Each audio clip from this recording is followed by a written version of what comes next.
Introduzindo conteúdo ao enredo. Eu acho que esse é meu, né? Não é de vocês não, né? Eu não colocou a legenda dessa vez? Dessa não Cadê? deu tempo. O vermelho bota um símbolozinho no canto da imagem pra marcar quem é a pessoa. E aí o convidado é sempre o unicórnio. Ele achou que o Hugo não tinha cara de unicórnio dessa vez. Pode ser, né? Pode ser. Mas, o convidado é sempre o unicórnio. Eu não sei, o vermelho tem um motivo. É o que tinha. É o que tinha. Era a única imagem que eu achei na internet. Eu uso os ícones pré-prontos do próprio programinha. Mas é porque eu enrolei hoje. Me desculpe, me perdoem, mas vocês não sabem o que eu passo. Vocês deviam fazer pix pra nós. Vocês deviam fazer pix pra nós, pra compensar nosso esforço. Mas enfim, introduzindo conteúdo ao enredo, as dicas que nós vamos dar aqui pra vocês de como você fazer o que você quer ensinar a caber dentro da história do RPG. Por quê? Porque não é simplesmente você falar assim, então o Tiradentes escutou a porta batendo. Veio o Rist e os sons Ristes, os sons brutos. E você, então, Tiradentes, aponta para o aluno. O que você vai fazer? Não é assim que funciona. O contexto não é esse. O que você precisa entender, como que você vai ter que colocar aquilo que você quer ensinar lá dentro do RPG. Você vai ter que ver a melhor maneira da seguinte forma. Primeiro, contextos vão ser mais importantes do que peculiaridades, como a gente já falou antes. Então você não vai ter personagem individual, na maioria das vezes, tomando esse protagonismo. Porque dificilmente você vai estudar a história de uma pessoa. Você vai estudar uma pessoa dentro do que estava acontecendo. Então, se você vai estudar, já que a gente já está na parte aí da Inconfidência, você não vai estudar Inconfidência só pela visão do Tiradentes. A não ser que você esteja numa série que você só está ainda ensinando datas. E aí, para você ensinar datas, né, não vai ter necessidade de você usar, não vai ter nem como, às vezes, você usar RPG para ensinar história. É melhor você usar RPG para outras matérias mais lúdicas. Mas se você vai usar já a questão de contexto, principalmente aí para o ensino médio, você vai começar a colocar na sua história, desculpa, corrigir, vai colocar a sua história para acontecer naquele contexto. Então, qual vai ser a sua história? Vai ser um grupo de inconfidentes no movimento crescente em busca da independência. E aí você vai setorizar, vai explicar para todo mundo como é que funciona. Você vai setorizar no seu controle quais são as datas mais importantes, como é que você vai guiar, e a partir daí você vai fazer com que os jogadores assumam esse grupo, ou essa intenção, ou esse rumo, esse patrono, alguém dentro desse contexto, e você vai colocar as situações progressivamente para que eles vão tomando as decisões deles conforme a lógica que eles encontrarem. E aí você vai demonstrando através desses acontecimentos o que realmente está acontecendo naquele período histórico, o que aquele grupo enfrentou, mais ou menos isso. Mas ficou confuso. Bom, vamos dar outro exemplo, então vamos sair da história para ficar mais claro. Eu tinha colocado no final uma sugestão de plot, onde eu saio da história, eu ia colocar um plot para química. Por que eu ia fazer isso? Porque era para dar um outro viés, um outro ponto de observação. Mas eu vou comentar agora e lá na frente eu volto a falar isso aí. Qual que é o plot que eu vou falar lá na frente? Tipo um grupo antiterrorista. Esse é o plot, é um grupo de antiterroristas. Então o que vai acontecer? Qual que é o contexto? O contexto existe uma situação fictícia, em vez de ser uma situação real, vai ser uma situação fictícia, em que um grupo terrorista está atacando as grandes cidades do planeta. Eles estão buscando um tipo de supremacia política, um tipo de influência regional, ou qualquer coisa que você quiser, porque o que interessa é eles serem um grupo terrorista. E o que eles estão fazendo? Eles estão usando compostos químicos para fazer atentados. E os jogadores, os alunos, eles são cientistas especialistas em anular, neutralizar, entender ou prever o que vai acontecer. Então o que você vai fazer? Qual que é o cenário? O cenário o sistema de espionagem identificou que os terroristas estão em tal região. Só que ainda não descobriram o que eles estão tentando fazer. Só que eles viram que em determinados mercados locais foram vendidos compostos e produtos químicos legalizados que contêm muitos produtos aromáticos, contém muita amônia e não sei o que. Então a missão deles é descobrir que tipo de produtos podem ser nocivos para a população. Então eles vão conversar entre si, vão agir, onde é que a gente vai, onde é que a gente veio, o que a gente vai fazer, o que a gente vai procurar, como que nós vamos fazer, e aí eles vão fazer os testes, as titulações, os estudos e tudo com a fichinha deles.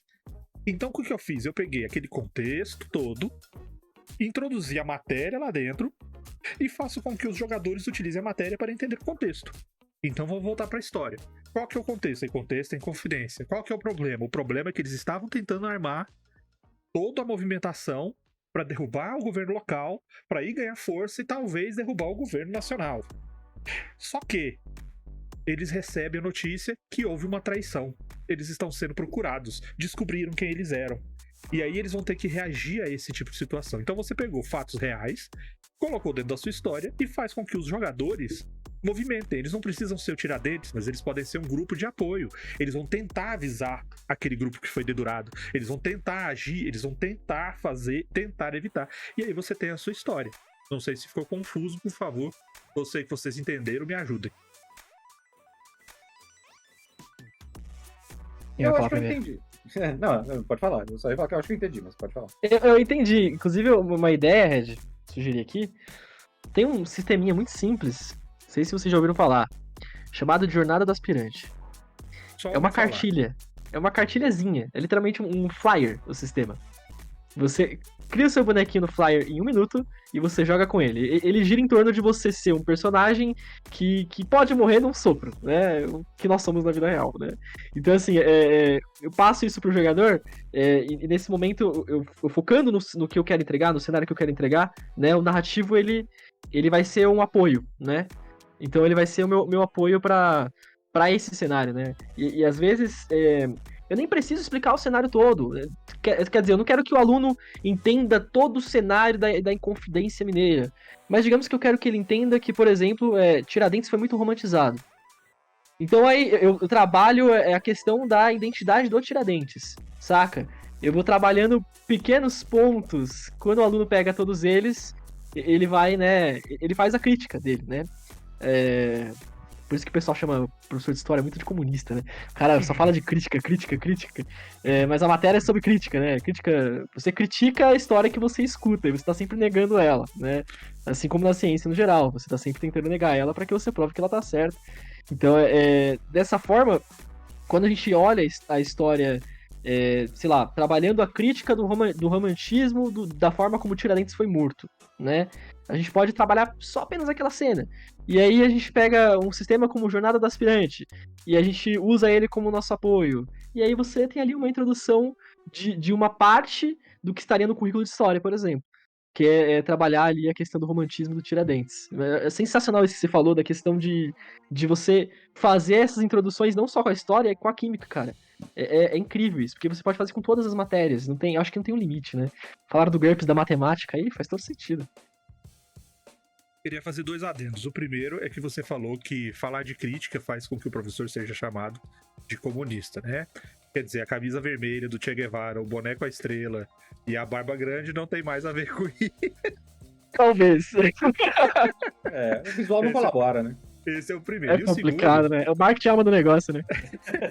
E o segundo foi um comentário, que é uma pergunta, que eu sei que Salada e Baal vão falar também sobre isso, mas eu queria já adiantar, porque eu sei que eles vão responder isso aqui com maestria, tá?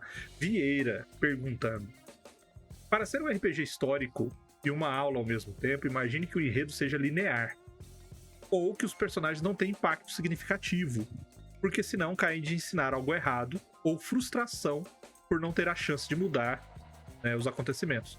Como lidar para que isso não seja uma experiência ruim? Você que é especialista em combater Railroad, Luiz, quer falar? Eu acho que parte está naquilo que a gente falou sobre as decisões não serem únicas de um personagem só, né? Não vai ter um cara jogando de Hitler, não vai ter um cara jogando um assassino sniper que vai estar ali pronto para matar Hitler a qualquer momento.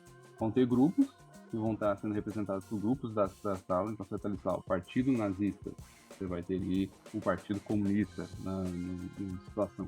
E você vai ter que indicar, como eu falei, como eles não têm personagens, eles não têm desejos individuais. Então você precisa indicar para aquele grupo qual que é o papel dele naquela narrativa. O papel do Partido Comunista aqui é tentar impedir o avanço do nazismo no leste europeu. Então, como que vocês vão fazer para agir dessa maneira e impedir? A gente vai matar Hitler. Então, só que você não tá lá em Berlim, você tá em Moscou. Como você vai fazer isso de Moscou? Dando as situações que você tem e o que você tem de acesso. Então, a partir daí... Isso e o soldado também... chegando, né? E o soldado chegando do oeste. E também, igual o Hugo já falou, a pessoa precisa ter o conhecimento prévio. Você não vai estar ensinando ali na hora, ao vivo. Você vai ter o conhecimento prévio do que aconteceu ali durante a Segunda Guerra e etc.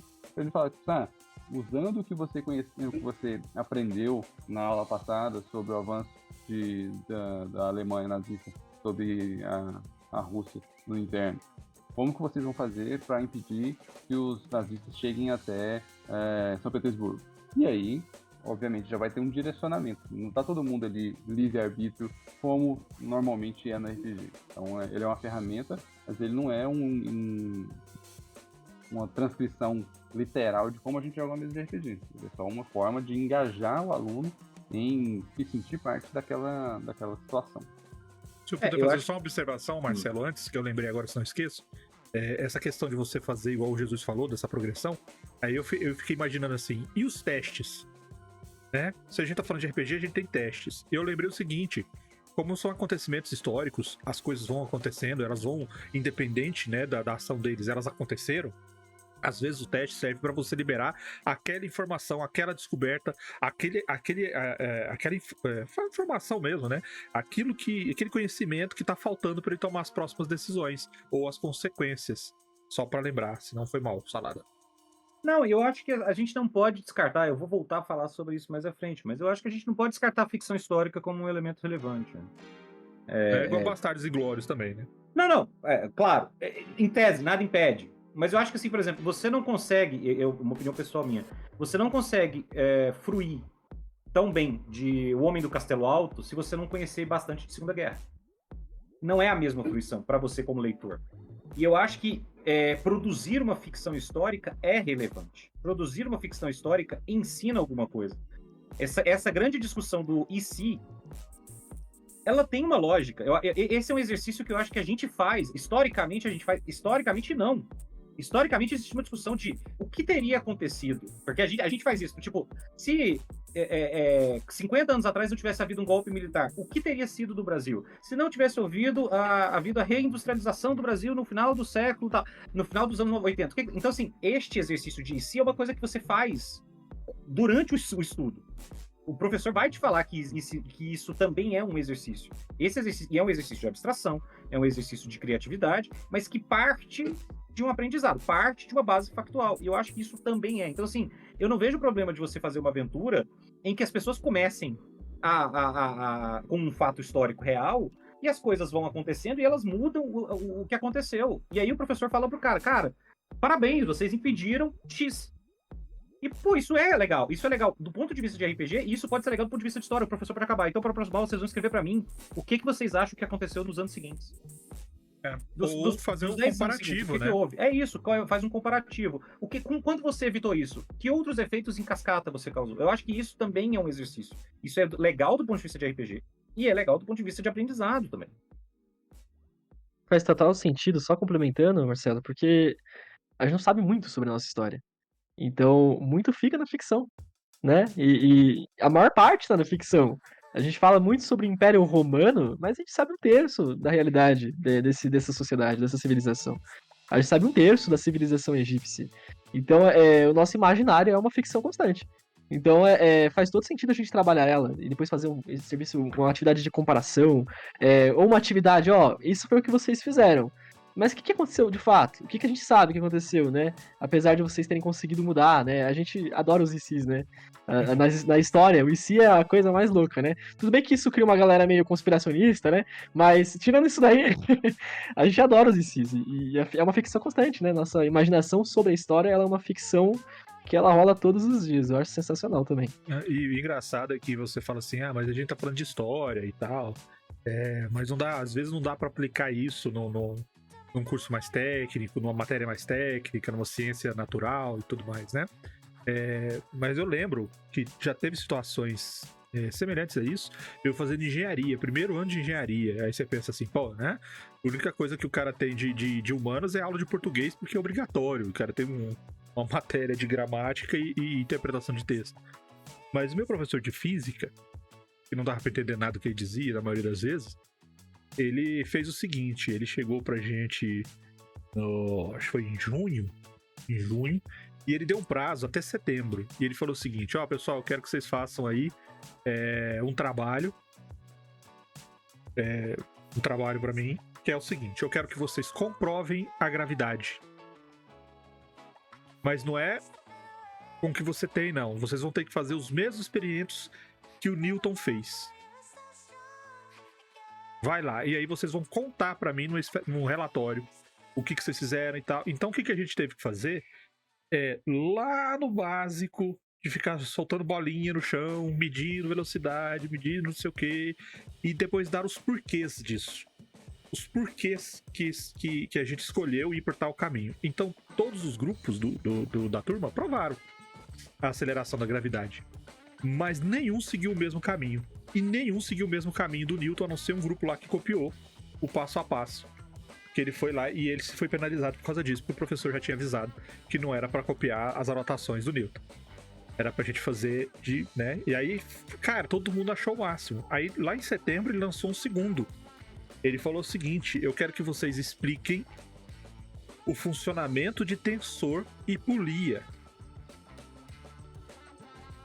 Aí nós fomos fazer os exames por conta própria. Nós criamos todos os processos, nós fizemos os nossos experimentos, com os nossos padrões, com tudo que a gente queria e foi aplicar. E isso daí ajudou muito. Parece que fala assim, mas isso não é RPG. Não, mas isso, tal qual o RPG, é uma vivência do problema. Então quando você aplica o RPG para trazer o conteúdo ali, você às vezes está usando o método científico exposto, você está usando a técnica de pesquisa, você está usando a técnica de análise de conclusão, ou a técnica de narrativa. Vocês vão ter que coletar as informações para depois narrá-las. E aí você usa o jogo para isso. Então, dessa maneira, eu acho que você tem uma ferramenta boa, o RPG é uma ferramenta boa, para você assimilar, porque não é só de conhecimento que vive o aluno. Se o aluno não assimilar, não pesquisar e não concluir, não vai pra frente. O cara é só um repetidor de frase. Boa, né? Eu não esperava disso de mim, né? Jamais, Vermelho. Pois Jamais. eu sei. Jamais esperava isso de você. Conheço meu eleitorado, rapaz.